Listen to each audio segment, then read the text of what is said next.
já foi campeão brasileiro de rally e campeão paulista de marcas. A Águia disputou no Autódromo Internacional de Pocono, na Pensilvânia, a quinta etapa do Campeonato Americano de Turismo.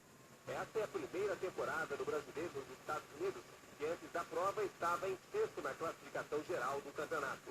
Ele largou na 17ª posição. Mesmo saindo de trás, posição a posição, a Águia mostrou mais uma vez que Brasil e automobilismo são coisas que combinam. Já na quinta volta, a Águia conquistava a segunda posição, colocação que manteve até o final. O primeiro lugar ficou para o americano Lester, companheiro de equipe do brasileiro.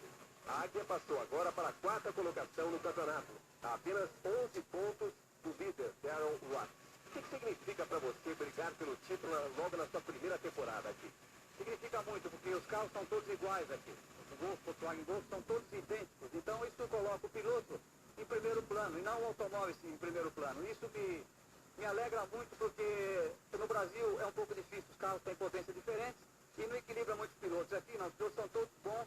Você vê que chegou atrás de mim o pentacampeão da categoria, o vice-campeão do ano passado, e eu estou aí em segundo lugar, muito contente representando o Brasil aqui nos Estados Unidos. Mais um piloto brasileiro tipo exportação. Parece que a equipe comentou isso comigo, que piloto brasileiro é produto de exportação de primeira qualidade. Eles contaram comentários comigo, eu fiquei muito contente. E vamos para a próxima prova agora no dia 13 de setembro em Memphis, no Tennessee. Circuito misto, não oval. Está valendo a pena ter saído de casa? Valeu muito, eu estou muito contente e satisfeito pelo resultado e pela minha performance aqui. Eu gostei muito, estou muito feliz.